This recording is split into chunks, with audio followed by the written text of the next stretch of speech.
ಪುರುಷಸ್ಯ ಮುಖಂ ಬ್ರಹ್ಮ ಕ್ಷತ್ರಮೇತಸ್ಯ ಬಾಹವಃ ಊರ್ವೋರ್ವೈಶ್ಯೋ ಭಗವತಃ ಪದ್ಭ್ಯಾಂ ಶೂದ್ರೋ ಅಜಾಯತ. ಶ್ರೀ ಗುರುಭ್ಯೋ ನಮಃ. ಭಾಗವತದ ದ್ವಿತೀಯ ಸ್ಕಂಧದ 5ನೇ ಅಧ್ಯಾಯದ 37ನೇ ಶ್ಲೋಕವನ್ನು ನಾವಿವತ್ತು ನೋಡಬೇಕಾಗಿದೆ. ಈ ಹಿಂದಿನ 36ನೇ ಶ್ಲೋಕದಲ್ಲಿ ಪುರುಷ ಸೂಕ್ತದ ಅರ್ಥವನ್ನು ವಿವರಿಸುವ ಭಾಗವನ್ನು ನಾವು ನೋಡಿದ್ದೇವೆ. ಭಗವಂತನ ಅಂಗಾಂಗಗಳಿಂದ ಹಾಗೆ ಚತುರ್ಮುಖ ಬ್ರಹ್ಮನ ಅಂಗಾಂಗಗಳಿಂದ ಕೂಡ ಈ ಎಲ್ಲ ಲೋಕಗಳು ಹುಟ್ಟಿದವು. ತೊಡೆಯಿಂದ ಅಂಗಾಲಿನವರೆಗೆ ಅತಲ ಮೊದಲಾದ 7 ಪಾತಾಳ ಲೋಕಗಳು, ಸೊಂಟದಿಂದ ತಲೆಯವರೆಗೆ ಭೂಮಿ ಮೊದಲಾದ 7 ಊರ್ಧ್ವ ಲೋಕಗಳು ಸೃಷ್ಟಾದವು ಅಂತ ಬಂದಿದೆ. ಅವನ್ನು ಇನ್ನು ಮುಂದಿನ 38ನೇ ಶ್ಲೋಕದಿಂದ ಆರಂಭಿಸಿ ಯಾವ್ಯಾವ ಅಂಗದಿಂದ ಯಾವ್ಯಾವ ಲೋಕ ಹುಟ್ಟಿತು ಅನ್ನೋದನ್ನು ವರ್ಣಿಸುವವರಿದ್ದಾರೆ. ಅದಕ್ಕಿಂತ ಮುಂಚೆ ಈ 37ನೇ ಶ್ಲೋಕದಲ್ಲಿ ಬ್ರಾಹ್ಮಣ, ಕ್ಷತ್ರಿಯ, ವೈಶ್ಯ, ಶೂದ್ರ ಅನ್ನುವ ಈ 4 ವರ್ಣಗಳು ಭಗವಂತನ ಯಾವ್ಯಾವ ಅಂಗಗಳಿಂದ ಹುಟ್ಟಿದವು ಅನ್ನೋದನ್ನು ವರ್ಣನೆ ಮಾಡ್ತಿದ್ದಾರೆ. ಬ್ರಾಹ್ಮಣೋಸ್ಯ ಮುಖಮಾಸೀತ್ ಬಾಹುರಾಜನ್ಯಕೃತಃ ಊರೂದದ ಸೇದ್ವೈಶ್ಯ ಪದ್ಭ್ಯಾಂ ಶೂದ್ರೋ ಅಜಾಯತ ಅಂತ ಪುರುಷ ಸೂಕ್ತ. ಅದನ್ನ ಈ ಶ್ಲೋಕ ಅನುವಾದಿಸಿದೆ. ಪರಬ್ರಹ್ಮನ ಮುಖದಿಂದ ಬ್ರಾಹ್ಮಣ ಜಾತಿ ಹುಟ್ಟಿತು, ಹಾಗೆ ಬಾಹುಗಳಿಂದ ಕ್ಷತ್ರಿಯ ಜಾತಿ, ತೊಡೆಗಳಿಂದ ವೈಶ್ಯ ಜಾತಿ, ಪಾದಗಳಿಂದ ಶೂದ್ರ ಜಾತಿ ಉತ್ಪನ್ನ ಆಯಿತು ಅಂತ ಅದರ ವರ್ಣನ. ಅದಕ್ಕೆ ಯಾವ್ಯಾವ ವ್ಯಾಖ್ಯಾನಕಾರರು ಏನೇನು ಅರ್ಥ ಹೇಳ್ತಾರೆ ಅಂತ ಅನ್ನೋದನ್ನ ನಾವು ನೋಡಬೇಕು. ಇದಕ್ಕೆ ಭಾಗವತ ತಾತ್ಪರ್ಯವೂ ಕೂಡ ಇದೆ. ಮೊದಲು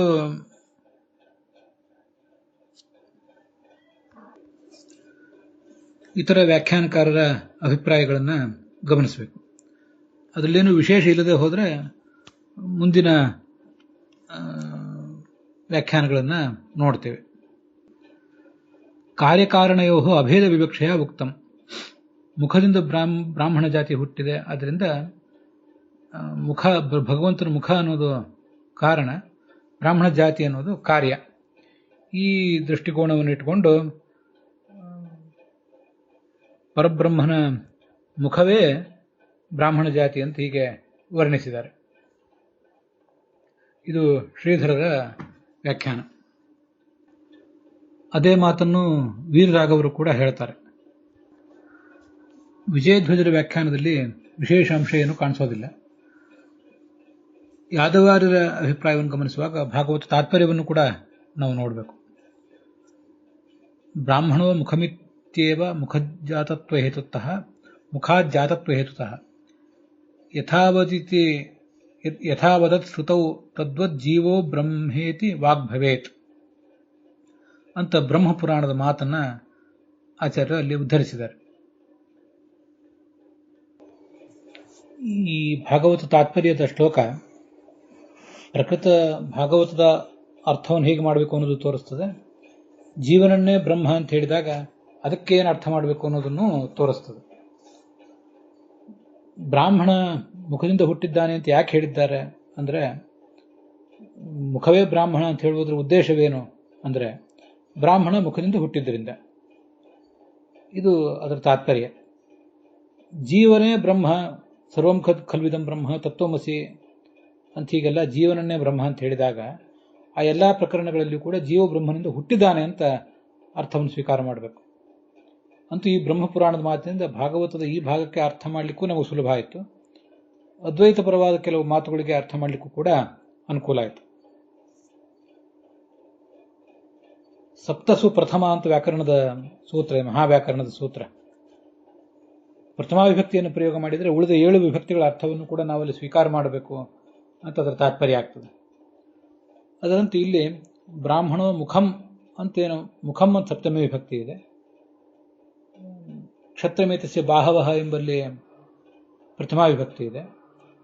ನಾನು ಬ್ರಾಹ್ಮಣೋಸ್ಯ ಮುಖಂ ಎಂಬಲ್ಲಿ ಮುಖಂ ಅಂತ ಪ್ರಥಮಾ ವಿಭಕ್ತಿ ಇದೆ ಅಂತ ಹೇಳಬೇಕಾಗಿತ್ತು. ಸಪ್ತಮಿ ವಿಭಕ್ತಿ ಇದೆ ಅಂತ ಪ್ರಮಾದದಿಂದ ಹೇಳಿದರೆ ನೀವು ಅದನ್ನು ತಿದ್ದುಕೊಳ್ಬೇಕು. ಮುಖಂ ಎಂಬಲ್ಲಿ ಪ್ರಥಮಾ ವಿಭಕ್ತಿ, ಬಾಹವಃ ಎಂಬಲ್ಲಿ ಪ್ರಥಮಾ ವಿಭಕ್ತಿ ಇದೆ.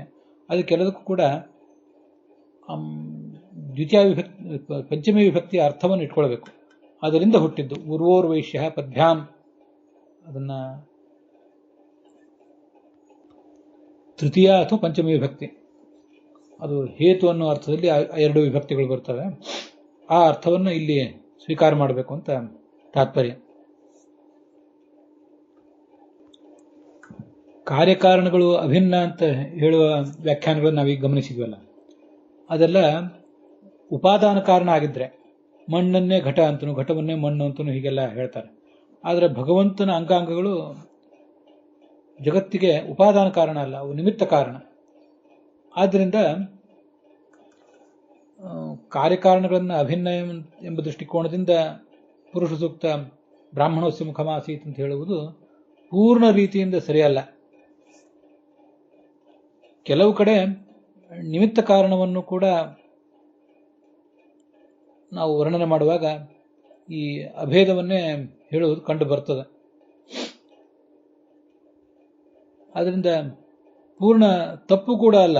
ಕಾರ್ಯಕಾರಣಗಳಿಗೆ ಅಭೇದ ಇರುವುದರಿಂದ ಪ್ರಥಮ ವಿಭಕ್ತಿ ಹೇಳಿದ್ದಾರೆ ಅನ್ನುವುದು ಪೂರ್ಣ ರೀತಿಯಿಂದ ಸರಿಯೂ ಅಲ್ಲ, ಹಾಗೆ ಪೂರ್ಣ ತಪ್ಪು ಕೂಡ ಅಲ್ಲ. ನಮ್ಮ ಸಿದ್ಧಾಂತದ ರೀತಿಯ ಭಗವಂತನ ಅಂಗಾಂಗಗಳು ಜಗತ್ತಿಗೆ ನಿಮಿತ್ತ ಕಾರಣ ಅನ್ನುವುದನ್ನು ನಾವು ಗ್ರಹಿಸಿದರೆ ಸಾಕು. ಅದನ್ನು ಯಾದವಾರ್ಯ ವ್ಯಾಖ್ಯಾನದಲ್ಲಿ ಜನಕಸ್ಯ ಮುಖಾದೇಹೆ ಜನ್ಯೇನ ಬ್ರಾಹ್ಮಣಾದಿನ ಅಭೇದ ಪ್ರತೀತಿ ವಾರಣಾಯ. ಅಭೇದ ಇದೆ ಅಂತ ತಿಳ್ಕೋಬಾರ್ದು ಯಾರು ಕೂಡ. ಮುಖಕ್ಕೂ ಬ್ರಾಹ್ಮಣ ಜಾತಿಗೂ ಅಭೇದ ಇಲ್ಲ, ಭೇದವೇ ಇದೆ. ಆದ್ದರಿಂದ ಮುಖದಿಂದ ಬ್ರಾಹ್ಮಣ ಜಾತಿ ಹುಟ್ಟಿತು ಅಂತ ಈಗ ಅದರ ಅರ್ಥ.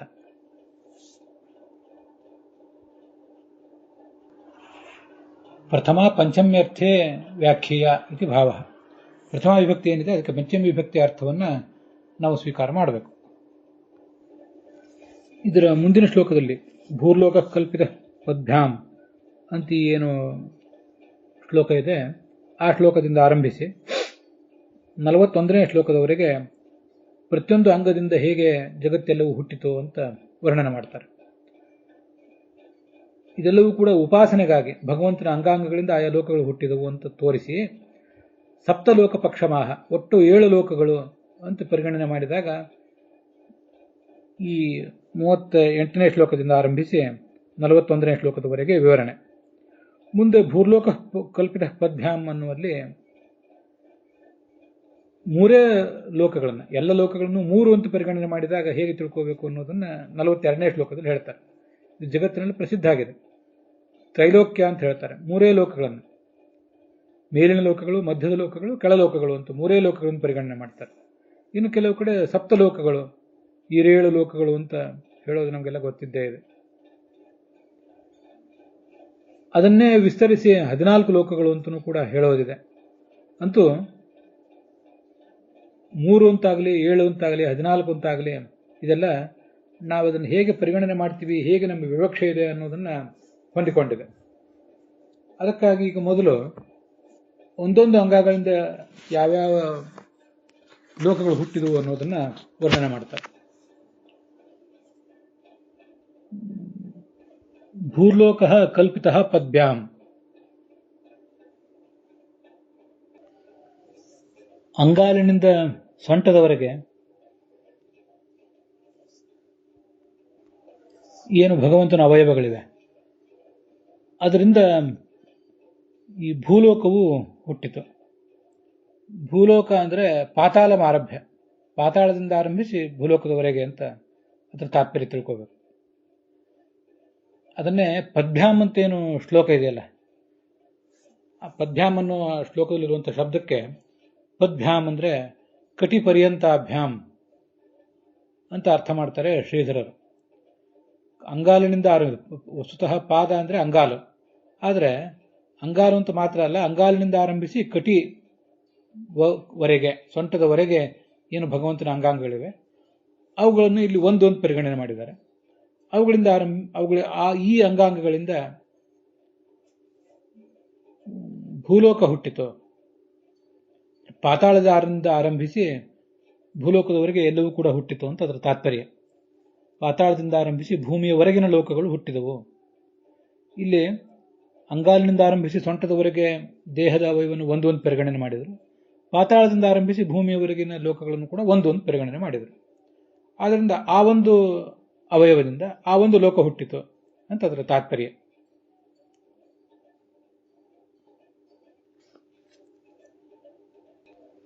ಹೀಗಿದು ಭೂರ್ಲೋಕ ಅಂತ ಆದ್ಮೇಲೆ ಮುಂದೆ ಭುವರ್ಲೋಕ, ನೆಕ್ಸ್ಟ್ ಮುಂದೆ ಬರುವಂಥದ್ದು ಭುವರ್ಲೋಕ.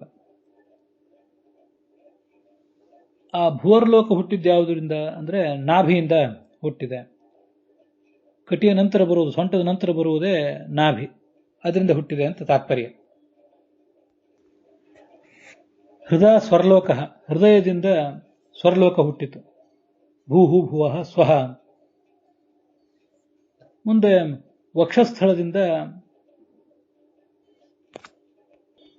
ಮಹರ್ಲೋಕ ಹುಟ್ಟಿದೆ. ಹೃದಯ ಅಂದ್ರೆ ಎದೆ, ಮತ್ತೆ ಆ ಎದೆಯ ಒಂದು ಭಾಗವನ್ನೇ ವಕ್ಷಸ್ಥಳ ಅಂತ ಹೀಗೆ ವರ್ಣನೆ ಮಾಡಿದ್ದಾರೆ.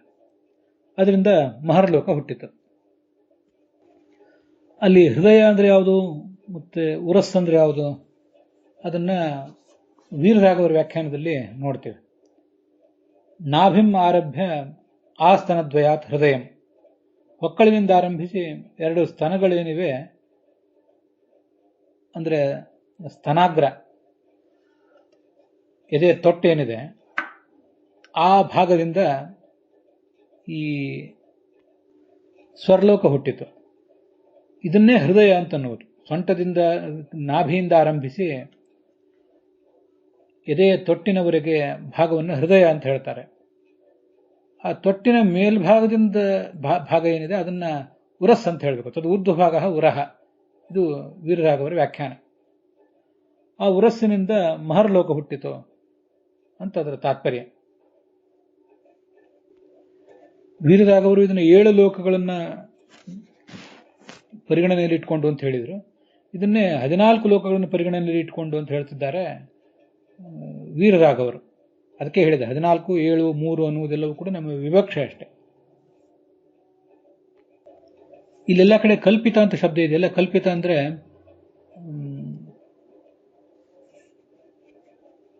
ಮಿಥ್ಯಾಭೂತವಾದದ್ದು ಅಂತ ಅರ್ಥ ಅಲ್ಲ.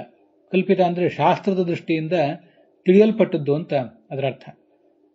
ಕನ್ನಡದಲ್ಲಿ ನಾವು ಕಲ್ಪನಾ ಅನ್ನೋ ಶಬ್ದವನ್ನ ಮಿಥ್ಯಾ ಅನ್ನೋ ಅರ್ಥದಲ್ಲಿ, ಊಹಿಸಿದ್ದು ಅಂತ ಅನ್ನೋ ಅರ್ಥದಲ್ಲಿ ನಾವು ತಿಳ್ಕೋತೇವೆ. ಆದರೆ ಸಂಸ್ಕೃತದಲ್ಲಿ ಹಾಗಲ್ಲ. ಕಲ್ಪನಾ ಅಂದ್ರೆ ಒಂದು ಕಾನ್ಸೆಪ್ಟ್ ಅಂತ ಇಷ್ಟೇ ಅರ್ಥ. ಕಾನ್ಸೆಪ್ಟ್ ಕೆಲವು ಬಾರಿ ತಪ್ಪು ಇರಬಹುದು, ಕೆಲವು ಬಾರಿ ಸರಿಯೂ ಇರಬಹುದು. ಯಾದವಾರ್ಯರ ದೃಷ್ಟಿಯಲ್ಲಿ ಕೂಡ ಇದು ಚತುರ್ದಶ ಲೋಕಗಳ ಪರಿಗಣನೆ. ಕಲ್ಪಿತ ಅಂದ್ರೆ ಜ್ಞಾತ, ಶಾಸ್ತ್ರದಿಂದ ತಿಳಿಯಲ್ಪಟ್ಟದ್ದು ಅಂತ ಅರ್ಥ. ಎಲ್ಲ ಕಡೆನೂ ಹಾಗೆ ತಿಳ್ಕೊಳ್ಬೇಕು.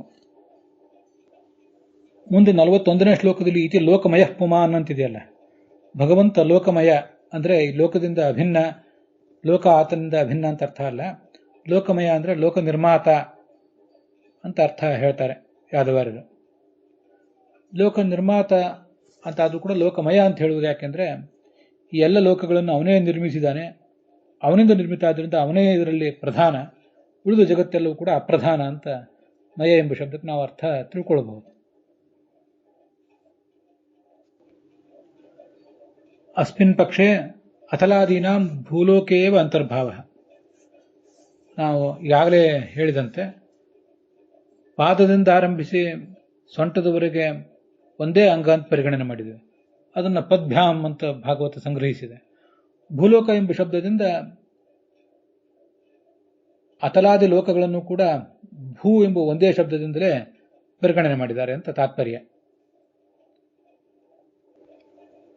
ಮುಂದೆ ಗ್ರೀವಾಯಾಮ್ ಜನಲೋಕಶ್ಚ ತಪೋಲೋಕೋಶ್ಚ ನೇತ್ರಯೋ ಮೂರ್ಧವಿ ಸತ್ಯಲೋಕಸ್ತು ಬ್ರಹ್ಮಲೋಕ ಸನಾತನಃ ಅಂತ 39ನೇ ಶ್ಲೋಕ. ಕಂಠದಿಂದ, ಭಗವಂತನ ಕಂಠದಿಂದ ಜನಲೋಕ ಹುಟ್ಟಿತು, ಮತ್ತೆ ಕಣ್ಗಳಿಂದ ತಪೋಲೋಕ ಹುಟ್ಟಿತು, ತಲೆಗಳಿಂದ ಬ್ರಹ್ಮನ ಲೋಕವಾದಂತಹ ಸನಾತನವಾದ ಸತ್ಯಲೋಕ ಹುಟ್ಟಿತು ಅಂತ ಅದರ ತಾತ್ಪರ್ಯ. ತಪೋಲೋಕೋಸ್ಯ ನೇತ್ರಯೋಹ ಅನ್ನುವ ಪಾಠದ ಬದಲಾಗಿ ತಪೋಲೋಕ ಸ್ತನದ್ವಯಾತ್ ಅಂತ ಪಾಠ ಒಂದೊಂದು ಕಡೆ ಕೇಳಿ ಬರ್ತದೆ.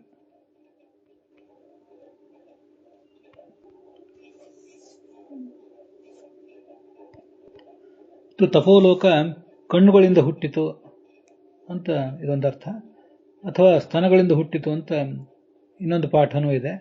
ಆ ಸ್ತನ ಅಂತ ಅನ್ನೋದಕ್ಕೆ ತುಟಿ ಅಂತ ಅರ್ಥ ಮಾಡಿದ್ದಾರೆ ಶ್ರೀಧರರ ವ್ಯಾಖ್ಯಾನದಲ್ಲಿ. ಮತ್ತೆ ಬ್ರಹ್ಮಲೋಕ ಸನಾತನ ಅಂತಿದೆಯಲ್ಲ, ಮೂರ್ಧಭಿಹಿ ಸತ್ಯಲೋಕಸ್ತು ಬ್ರಹ್ಮಲೋಕ ಸನಾತನ ಅಂತ. ಇದನ್ನ ಒಬ್ಬೊಬ್ಬರು ವ್ಯಾಖ್ಯಾನಕಾರರು ಒಂದೊಂದು ರೀತಿಯಾಗಿ ಅನುವಾದಿಸಿದ್ದಾರೆ. ಪುರಾಣಿಕಾಚಾರ ಅನುವಾದದಲ್ಲಿ ತಲೆಗಳಿಂದ ಸತ್ಯಲೋಕ ಹುಟ್ಟಿದೆ ಅಂತ ಇಷ್ಟು ಮಾತ್ರ ಕಂಡು ಬರ್ತದೆ. ಈ ಬ್ರಹ್ಮಲೋಕ ಸನಾತನ ಅನ್ನೋದನ್ನು ಸತ್ಯಲೋಕಕ್ಕೆ ವಿಶೇಷಣ ಮಾಡಬೇಕು, ಇದು ವೀರರಾಘವರ ಅಭಿಪ್ರಾಯ. ಸತ್ಯಲೋಕ ವಿಶೇಷಣಂ. ಹಾಗಾದರೆ ಬ್ರಹ್ಮನ ಲೋಕವಾದ ಆ ಸತ್ಯಲೋಕ ಅದು ಸನಾತನ ಹೇಗೆ ಅಂದರೆ, ಭೂರಾದ್ಯಪೇಕ್ಷೆಯ ಭೂಹು ಭೂವಹ ಇತ್ಯಾದಿ ಲೋಕಗಳಿಗೆ ನಾವು ಹೋಲಿಸಿ ನೋಡಿದರೆ ಅದು ದೀರ್ಘಕಾಲ ಇರುವಂಥದ್ದಾದ್ದರಿಂದ ಅದನ್ನು ಸನಾತನ ಅಂತ ಹೀಗೆ ಹೇಳ್ತಾರೆ. ಅಥವಾ ಬ್ರಹ್ಮಲೋಕ ಅಂದರೆ ಇಲ್ಲಿ ವೈಕುಂಠವೆಂಬ ಲೋಕ, ಅದು ಎಲ್ಲ ಅರ್ಥದಲ್ಲೂ ನಿಜವಾದ ಅರ್ಥದಲ್ಲಿ ಸನಾತನ. ಅದು ಈ ಸೃಜ್ಯವಾದ ಪ್ರಪಂಚದಲ್ಲಿ ಇರುವಂಥದ್ದೇ ಅಲ್ಲ, ಚತುರ್ಮುಖ ಬ್ರಹ್ಮನಿಂದ ಅಥವಾ ಭಗವಂತನಿಂದ ಸೃಷ್ಟಿಸಲ್ಪಡಬೇಕಾದ ಪ್ರಪಂಚದಲ್ಲಿ ಇರುವುದಲ್ಲ. ಅದು ಸನಾತನವಾದ ಲೋಕ. ಅದು ಇಲ್ಲಿ ಆ ಬ್ರಹ್ಮಲೋಕ ಎಂಬ ಶಬ್ದದಿಂದ ವರ್ಣಿತ ಆಗಿದೆ ಅಂತ ತಾತ್ಪರ್ಯ ವೀರರಾಘವರದು. ಅದು ಎರಡನೇ ಅಭಿಪ್ರಾಯ ಅವರದು. ಮೊದಲು ಅಭಿಪ್ರಾಯದಂತೆ ಬ್ರಹ್ಮಲೋಕ ಸನಾತನ ಅನ್ನೋದು ಸತ್ಯಲೋಕಕ್ಕೆ ವಿಶೇಷಣ. ಬ್ರಹ್ಮಲೋಕೋ ವೈಕುಂಠಾಖ್ಯ ಸತು ಸನಾತನ ನಿತ್ಯ ನತು ಸೃಜ್ಯ ಪ್ರಪಂಚಾಂತರವರ್ತಿ ಅಂತ ಶ್ರೀಧರರು ಕೂಡ ಅದನ್ನು ಹೇಳಿದ್ದಾರೆ. ಮತ್ತು ಸನಾತನವಾದ ಪರಮಾತ್ಮನ ವೈಕುಂಠ ಲೋಕ ಭಗವಂತನ ತಲೆಗಳಿಂದ ವ್ಯಕ್ತ ಆಯಿತು ಅಂತ ನಾವು ಅರ್ಥ ತಿಳ್ಕೊಳ್ಬೇಕಾಗ್ತದೆ. ಇಲ್ಲದೇ ಇದ್ರೆ ಅದು ಹುಟ್ಟುವುದು ಸಾಧ್ಯವಿಲ್ಲ. ಬ್ರಹ್ಮಲೋಕ ಸನಾತನ ಅನ್ನೋದನ್ನು ಸತ್ಯಲೋಕಕ್ಕೆ ವಿಶೇಷಣವಾಗಿ ಮಾಡ್ಕೋಬೇಕು ಅಥವಾ ಪ್ರತ್ಯೇಕವಾಗಿ ತಗೊಳ್ಬೇಕು ಅನ್ನೋದನ್ನು ವಿಜಯಧ್ವಜರಾಗಲಿ ಯಾದವಾರರಾಗಲಿ ಹೇಳಲಿಲ್ಲ. ಆದರೂ ನಾವು ಇಷ್ಟೆಲ್ಲ ವಿಷಯಗಳನ್ನು ಪರಿಗಣನೆ ಮಾಡಿದಾಗ ವೈಕುಂಠ ಲೋಕವನ್ನು ಇಲ್ಲಿ ತಗೊಳ್ಳೋದು ಒಳ್ಳೆಯದಲ್ಲ. ಅದು ಹುಟ್ಟುವುದು ಅಲ್ಲವೇ ಅಲ್ಲ, ಅದರ ವರ್ಣನೆ ಇಲ್ಲಿ ಬೇಕಾಗಿಲ್ಲ. ಅದರಿಂದ ಸನಾತನವಾದ ಅಂದರೆ ಭೂರಾದಿ ಲೋಕಗಳಿಗಿಂತಲೂ ಹೆಚ್ಚು ಕಾಲ ಇರುವಂಥದ್ದು, ಆದ್ದರಿಂದ ಸನಾತನ ಈ ಸತ್ಯಲೋಕ. ಅದು ಭಗವಂತನ ತಲೆಯಿಂದ ಹುಟ್ಟಿತು ಅಂತ ನಾವು ಅರ್ಥ ಮಾಡಿಕೊಂಡ್ರೆ ಸಾಕು. ಮುಂದೆ ಕಟಿಭ್ಯಾಂ ಅತಲಂ ಕ್ಲುಪ್ತಂ ಊರುಭ್ಯಾಂ ವಿತಲಂ ವಿಭೋಹ ಜಾನುಭ್ಯಾಂ ಸುತಲಂ ಕ್ಲುಪ್ತಂ ಜಂಘಾಭ್ಯಾಂ ತು ತಲಾತಲಂ ಅಂತ. ಅಲ್ಲಿ ಕಟಿಭ್ಯಾಂ ಅತಲಂ ಕ್ಲುಪ್ತಂ ಅನ್ನೋದ್ರ ಬದಲು ತತ್ಕಟ್ಯಾಂ ಅತಲಂ ಕ್ಲುಪ್ತಂ ಅಂತ ಇನ್ನೊಂದು ಪಾಠವೂ ಕೂಡ ಇದೆ. ಯಾದವಾರ್ಯರು ತತ್ಕಟ್ಯಾಂ ಅನ್ನೋ ಪಾಠವನ್ನೇ ಇಟ್ಕೊಂಡಂತೆ ಕಾಣಿಸ್ತದೆ. ಈ ಹಿಂದೆ 38ನೇ ಶ್ಲೋಕದಲ್ಲಿ ಕಾಲಿನಿಂದ ಆರಂಭಿಸಿ ಸೊಂಟದವರೆಗೆ ಒಂದೇ ಅಂಗ, ಹಾಗೆ ಪಾತಾಳ ಲೋಕದಿಂದ ಆರಂಭಿಸಿ ಭೂಮಿಯವರೆಗೆ ಒಂದೇ ಲೋಕ ಅಂತ ಪರಿಗಣನೆ ಮಾಡಿದರು. ಅದು 7 ಲೋಕಗಳು ಅನ್ನುವ ದೃಷ್ಟಿಯಿಂದ. ಈಗ 14 ಲೋಕಗಳು ಅನ್ನೋ ದೃಷ್ಟಿಯಿಂದ ಆ ಪಾದದಿಂದ ಆರಂಭಿಸಿ ಸೊಂಟದವರೆಗೆ ಒಂದಾಗಿ ಹೇಳಿದ್ದನ್ನು ವಿಂಗಡಿಸ್ತಾ ಇದ್ದಾರೆ. ಅದೇ ಕಟಿಯಿಂದ ಅತಲ ಲೋಕ ಹುಟ್ಟಿತು, ತೊಡೆಗಳಿಂದ ವಿತಲ ಲೋಕ ಹುಟ್ಟಿತು, ಮೊಣಕಾಲಿನಿಂದ ಸುತಲ ಲೋಕ ಹುಟ್ಟಿತು, ಮೀನಖಂಡದಿಂದ ತಲಾತಲ ಲೋಕ ಹುಟ್ಟಿತು. ಮತ್ತೆ ಮಹಾತಲ ಹುಟ್ಟಿದ್ದು ಗುಲ್ಫಗಳಿಂದ. ಗುಲ್ಫ ಅಂದರೆ ಪಾದದ ಹರಡು ಅಂತ ಹೇಳ್ತಾರೆ, ಪಾದದ ಗಂಟು. ನಾವು ಕೂತ್ಕೊಂಡಾಗ, ಸುಖಾಸನದಲ್ಲಿ ಕೂತ್ಕೊಂಡಾಗ ಆ ನೆಲಕ್ಕೆ ಅದು ಏನು ತಾಕ್ತದಲ್ಲ ಒಂದು ಗಂಟು, ಅದನ್ನೇ ಗುಲ್ಫ ಅಂತ ಹೇಳಬೇಕು. ಕಾಲಿನ ಹಿಮ್ಮಡಿ ಅಂತ ಅನುವಾದ ಮಾಡಿದ್ದಾರೆ, ಅದು ಅಷ್ಟು ಉಚಿತವಾದ ಅನುವಾದ ಅಲ್ಲ. ಅಂತೂ ಮಹಾತಲ ಅನ್ನೋದು ಗುಲ್ಫದಿಂದ ಹುಟ್ಟಿತು. ಪ್ರಪದ ಅಂದರೆ ಪಾದದ ತುದಿ, ಅದರಿಂದ ರಸಾತಳ ಹುಟ್ಟಿತು. ಅಂಗಾಲಿನಿಂದ ಪಾತಾಳ ಹುಟ್ಟಿತು. ಹೀಗೆ ವಿರಾಟ್ ಪುರುಷನಿಂದ ಈ ಜಗತ್ತಿನ ಸೃಷ್ಟಿಯಾಯಿತು ಅಂತ ಜ್ಞಾನಿಗಳು ಉಪಾಸನೆ ಮಾಡ್ತಾರೆ. ಇದು 40ನೇ ಶ್ಲೋಕ. ಮುಂದೆ ಕೊನೆಯ ಶ್ಲೋಕ 42ನೇದ್ದು.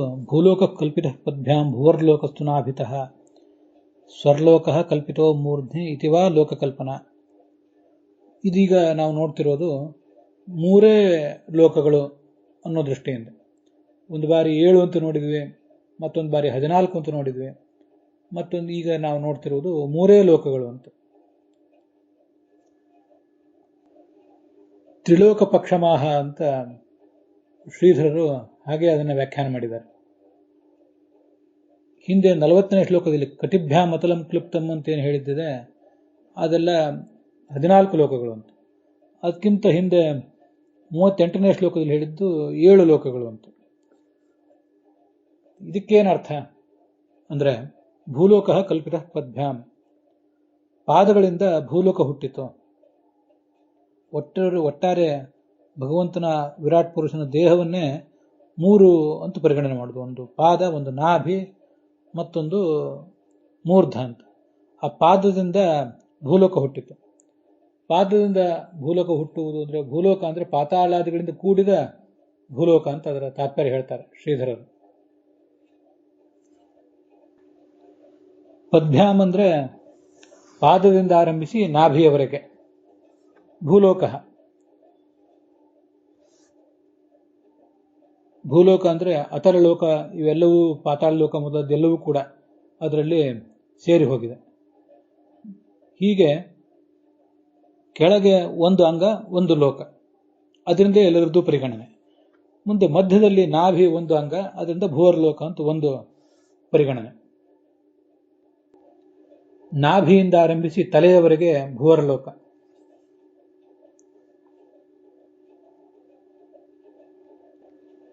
ನಾಭಿಯಿಂದ ತಲೆಯವರೆಗೆ ಒಂದು ಅಂಗ, ಅದರಿಂದ ಭೂವರ್ಲೋಕ ಅಂತ ಒಂದು ಲೋಕ ಹುಟ್ಟುತ್ತದೆ. ಮುಂದೆ ಮೂರ್ಧದಿಂದ ಸ್ವರ್ಲೋಕ ಅಂತ. ಇದನ್ನು ವಿಜಯಧ್ವಜರು ಕೂಡ ಇದನ್ನು ಹೀಗೆ ಹೇಳಿದ್ದಾರೆ. ಅತ್ರ ಇದಂ ತಾತ್ಪರ್ಯ ಮುಕ್ತಂ ಭವತಿ. ಚತುರ್ದಶ ಲೋಕ ಪಕ್ಷಸ್ವೇಕ, 14 ಲೋಕಗಳು ಒಂದು ಪಕ್ಷ, 7 ಲೋಕಗಳು ಒಂದು ಪಕ್ಷ, 3 ಲೋಕಗಳು ಅಂತ ಒಂದು ಪಕ್ಷ. ಅಧಿಕಾರ ಭೇದೇನ ಧ್ಯಾನಾರ್ಥತ್ವಾತ್ ಕಲ್ಪನಾಯ. ಅಧಿಕಾರಿಗಳು ಅನೇಕ ವರ್ಗದವರಿದ್ದಾರೆ, ಅವರವರು ಧ್ಯಾನ ಮಾಡಲಿಕ್ಕೆ ಬೇಕಾದ ಒಂದು ಸಾಮಗ್ರಿಯನ್ನ ಈ ಶ್ಲೋಕವೆಲ್ಲವೂ ಕೂಡ ಒದಗಿಸಿಕೊಟ್ಟಿದೆ ಅಂತ ಅದರ ತಾತ್ಪರ್ಯ ಆಗ್ತದೆ.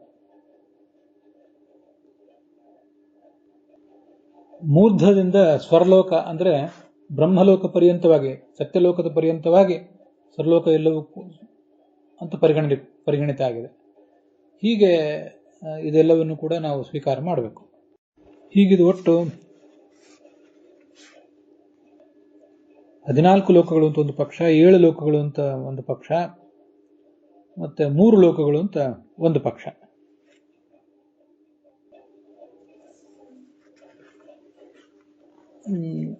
ನೇ ಶ್ಲೋಕದಿಂದ ಪ್ರಾರಂಭಿಸಿದ್ದು 7 ಲೋಕಗಳ ಪಕ್ಷ. ಮುಂದೆ 40ನೇ ಶ್ಲೋಕದಿಂದ ಆರಂಭಿಸಿ ಹೊರಟದ್ದು 14 ಲೋಕಗಳ ಪಕ್ಷ. 42ನೇ ಶ್ಲೋಕದಲ್ಲಿ ಹೇಳಿದ್ದು ಇದು 3 ಲೋಕಗಳ ಪಕ್ಷ. ಇದು ಶ್ರೀಧರರು ಹೇಳಿದಂತೆ ಹೇಳಿದ್ದೇನೆ. ಅದನ್ನೇ ವಿಜಯಧ್ವಜರು 7 ಮೊದಲು 14 ಆಮೇಲೆ ಅಂತಿದ್ದದನ್ನ 14 ಮೊದಲು 7 ಆಮೇಲೆ ಅಂತ ಹೇಳಿದ್ದಾರೆ ಅಷ್ಟೇ. ಆದರೆ ಶ್ರೀಧರರು ಹೇಳಿದ ವಿವರಣೆ ಹೆಚ್ಚು ಚೆನ್ನಾಗಿರುವುದರಿಂದ ಅದನ್ನ ನೆಚ್ಚಿಕೊಂಡಿದ್ದೇನೆ. ಅಲ್ಲಿಗೆ ಈ 2ನೇ ಸ್ಕಂಧದ 5ನೇ ಅಧ್ಯಾಯ ಸಮಾಪ್ತವಾಗಿದೆ. ಹುಸಿಯ ನಾಡಿ ಹೊಟ್ಟೆ ಹೊರೆವ ವಿಷಯದಲ್ಲಿ ರಸಿಕನೆಂದು ಹುಸಿಗೆ ಹಾಕಿದಿರೋ ಇನ್ನು ಹೃಷಿಕೇಶನೆ, ಈಶನಿನ್ನ ಚರಣ ಭಜನೆ ಆಸೆಯಿಂದ ಮಾಡುವೆ, ದೋಷರಾಶಿ ನಾಶ ಮಾಡು ಶ್ರೀಶಕೇಶವ.